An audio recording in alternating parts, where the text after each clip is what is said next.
I'm Dan Johnson, speaking with James Wiebe.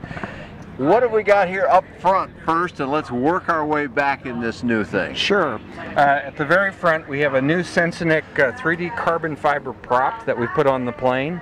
We're so eager to give this a try out. The shape and form of the propeller, it is really a handsome finish to it as well. It's the prettiest prop I've seen. Yeah, so we're eager to give that a try, and we're thankful that Sensenich has provided that. The engine. Now, this is something new and different for us. We've always talked about our support for UL power, but since I had an opportunity to try one out, I figured I would. And I love horsepower, so we've put the 130 horsepower UL 350 IS injected, fully digital, fuel injected engine on the front end of the plane. Yeah, this is a very modern engine with full FADEC on it, and people know what that is now, I believe, but it looks like a nice sanitary installation here. It looks like it fits really well on the airframe. It's perfect. If you look at it, the profile is... Yep, I'm imagining the cowling around it, and looks like you got almost room to spare. Yeah, we do. So the engine fits really well. We designed a new motor mount to go with it. The weight of the engine, 130 horsepower in 173 pounds. Is that right? Wow. Yeah, and power to weight ratio thing, this does very well then, doesn't it? Yeah, and the benefits of the engine over Rotax is that it is direct drive and there's no coolant.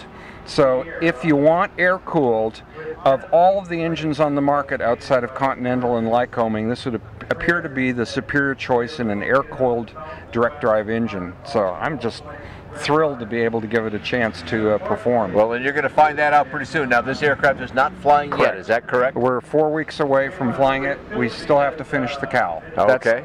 All of the airframe and the rest of it is done. Okay. There's little instrumentation hookups and so forth, but the airframe is ready to go. All right, so let's, speaking of the airframe, let's move back a little bit further here. I see something new on the front of this wing that I don't recall from your previous work. Yeah, well, one of the things that we wanted to do, this last major feature to add to it, is the slats on the front end. The benefit of slats is that it improves your coefficient of lift. And the benefit of coefficient of lift is that it reduces your speed both for takeoff and landing, and also increases your safety margin for stalls. So now, a slat, let's explain for folks that don't know, a slat is not a movable surface. It can be, but in this case it is not. We've got them fixed, but what we've done is we've provided it with pins so that you can pull them off, put them in the back of the plane when you're going cross-country, reducing drag and increasing speed. I noticed this construction up here. Looks like it would lend itself to that sort of thing, the way you've done that. And you can see that there's, well, they may be a little hard to see, but we've got hard points on the wing. Yeah, I could see them from my vantage point. Yep. So a pin goes through there, they come off, you put them away. You can put them in the aircraft? Yeah. Okay. They're 6 feet long, and so they you fit fly right a in the back. long distance like you did recently, a Go very to long Alaska, distance. Canada, whatever. And then when you get there and you want to do some outback flying, yeah, you got all this power up front. That's going to be impressive on its own. Add the slats to that, and you're getting out of very small spaces then, I'm guessing. We wanted to have removable slats. They're far less complicated than retracting slats, and they're also, some have used fixed slats that are non-removable. Why do that? Yeah, no, I like it. Well, I guess if all you're going to do is outback type flying and you're never going cross country, then fixed slats, you know, they do work. But having them be removable, that's a nice feature then. So we've been able to maintain the speed of our airplane. We were cruising at 105 miles an hour, and now with slats you can remove them and keep those same high cruise numbers up, even with all of the other STOL features. Now you might even get a little more now that you got some extra power going on. Yes, sir. We don't know where the number's going to end up being. I see the smile on your faces belaying your keenness to get this thing in the air, though. I'm sure we'll see that soon. James does a great job of keeping up with blogging, if you will, so tell people what you're doing. So if you're interested in this, you can follow the progress toward flight. When do you think that's going to be again? We're 4 weeks away, into the month of August. All right, and then assuming everything goes well with your flight test program, what are you thinking about the future? Does this have a different name? No, you call it's Chipper. You get all the features, Chipper? Then it's Chipper STOL. You can get it in a base configuration. You can also get it in a tricycle gear configuration. Okay, all right. So for those that are intrigued by this but nervous about the tail dragger, don't have to worry about that. Yeah, no problem. And I see you got some interesting suspension on here and a big chubby tires, so you got a lot of ground clearance. It looks here. You could really be out back with this quite easily, couldn't you? Yeah, that's the idea. Yeah, the suspension, that's 7000 series aluminum, spring aluminum in other words. That's stronger than many steels. It's called a Whitman gear in terms of its style.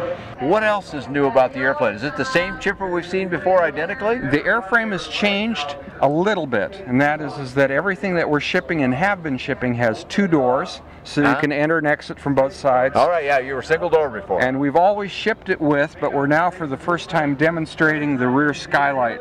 And we're also demonstrating for the first time the rear hat rack. Okay. So we've got a complete baggage compartment. It's always been there.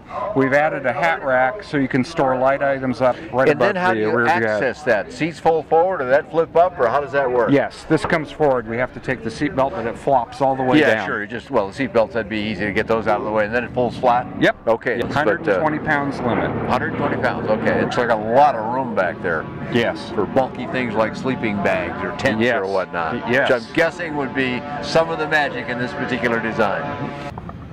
Let's talk about, now that we're talking about development and so forth, let's go back to the nitty-gritty where people actually get things. Yeah. Tell me how the kit process is going these days, what time before this might be available. Give me the summary. Kit aircraft, we've only been shipping now for less than a year, or coming up on a year. We've shipped around 25 kits so far. We're averaging around 2 a month, and we've been steady on that, very steady. Good. And even so, we've cut our lead times down. At first they were pretty lengthy, but if you place an order, we're able usually to get a kit out the door within 60 days. Is that right? Yeah. Wow. Okay, that's fast then. Yeah. Most everybody who's got those kits, remember they've been shipped in the last year, is working on building their airframes right now. I don't know, maybe one will get it done yet this year. We expect to see several flying next year though. Well, it's kind of the aviation version of gestation. Yeah. You get the stuff and then you work on the stuff. That's all fine too, but eventually they start getting in the air. So we'll start seeing these pop up in the sky pretty soon. It's been fun. I've had at least 5 different builders who are actively working on their project come by day after day, looking at things, having fun, asking questions, and just interacting with me. I love doing that. They have great ideas. It's like, why don't you do this? Why don't you do that? Make it a little easier. And Things it's like, you never thought of. That is true. Yeah. Always happy to pass them on to other builders. Good for you for listening to them, and good for them for contributing in that way. So that's great. I want to also mention, though, you have a related company that also does instrumentation. Yes. Tell us just a few things about that to tickle people's interest. Well, there's a couple of things. The top of the chart for the instrument side is that we've just introduced a pocket radio. I happen to have one in my pocket. Yeah, he happens to have one. Look at that little teeny tiny thing. A tiny little thing right here. It looks like kind of like a slightly thicker smartphone, but it's not. It's a 6-channel receiver, 5-channel receiver. The most critical thing is that it receives air band. It weighs almost nothing. Yeah. That's a couple of ounces or something. It's got a scanner built into it, so it's fantastic for checking ATIS on the ground before you hop in the plane. Perfect. Reception is good and clear. Very tiny little antenna, comes in and out, and at $80 it's a heck of a deal. Is that right? That's quite remarkable. Another cool thing from this is from your other company. Yes, this is a Radiant Technology product. Okay. We've introduced a couple of new fuel sensors, improved ability to detect when you're running low on fuel. Okay. We have an ultrasonic fuel probe that you mount on the bottom of the tank, outside the tank. Really? So that's a brand new product as well. Okay. Those are really the feature points of what we're working on. Cool. Good fuel management and more products for pilots. Sounds great. A lot of things there to follow in the Belite organization, aircraft or instrumentation. Tell us how we find you on the web, James, to get more information. Yeah, a couple different ways. Chipper.aero, A-E-R-O, or Belite Aircraft, B-E-L-I-T-E, beliteaircraft.com, or Facebook. Belite Aircraft on Facebook is a fantastic way to get the latest and greatest. I know you keep up with the social media very well, so for the many people who follow that, there's another steer. How about the instrument company? Radiant, but you can get there off of the Belite Aircraft. Okay, so we get to Belite Aircraft, we get to all your stuff. Yep, you can get everywhere off of that one. If you want to go straight to the airplane, go to chipper.aero. Okay, sounds great. Lots of information on things that James has done over the years, which has been many different things, and now culminating in this project we're standing in front of. You can find all that and much more affordable aviation on BuyDanJohnson.com. Thanks for joining James and myself here at AirVenture Oshkosh.